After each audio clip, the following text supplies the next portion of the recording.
asang Diyos sa langit. Subalit, puno rin po ng maraming mga sakripisyo ang buhay ng isang manggagawa.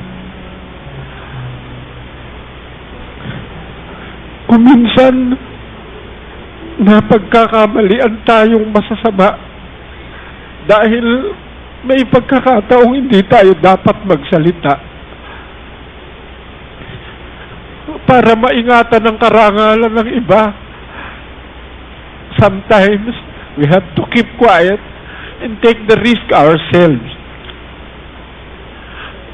Kung minsan, dapat tayong magsalita kahit may magagalit, sapagkat ibig nating magligtas ng kapwa sa kapahamakan. Ang mga ito ay siyang pinakamahirap na dala-dala ng isang manggagawang